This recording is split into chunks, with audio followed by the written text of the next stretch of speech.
لیکن یہ فقرہ ایک بہت غیر معمولی فقرہ ہے جس پر توجہ کی ضرورت ہے کہ اگر تم اس سے قطع تعلق کرو تو گھر میں کرو، باہر نہ کرو۔ اس میں عورت کی عزت و شرف کے قیام کے لیے ایک بہت ہی اہم تعلیم دی گئی ہے۔ بعض دفعہ مرد اپنی بیویوں کی بے عزتی لوگوں کے سامنے کرتے ہیں، رشتہ داروں کے سامنے یا غیروں کے سامنے،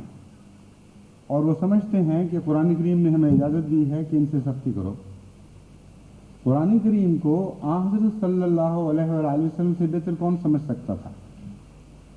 حضرت صلی اللہ علیہ وآلہ وسلم بخوبی جانتے تھے، کیونکہ آپ ہی پر یہ کلام نازل ہوا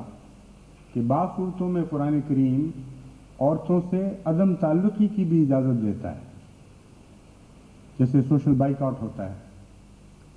مگر حضور اکرم صلی اللہ علیہ وآلہ وسلم فرماتے ہیں اس کا یہ مطلب نہیں ہے کہ لوگوں کے سامنے بھی تم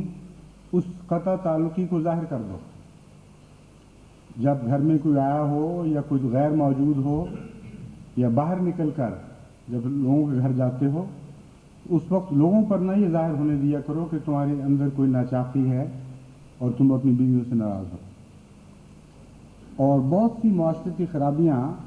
اس وجہ سے پیدا ہوتی ہیں کہ عورت کو مرد سے شکایت پیدا ہوتی ہے اور مرد کو عورت سے کہ جو کچھ تم نے ہمیں کہنا تھا علیحدگی میں کہہ لیتے، یہ لوگوں کے سامنے کہنے کی کیا ضرورت تھی؟ اور جب تم نے لوگوں کے سامنے کہا تو پھر ہم جواب بھی لوگوں کے سامنے دیں گے۔ اور چھوٹی چھوٹی باتیں بڑی بڑی باتوں پر ممتاز ہونے لگتی ہیں، اور اس کے نتیجے میں بسا اوقات طلاقیں ہو جاتی ہیں، فتنہ و فساد پیدا ہوتے ہیں۔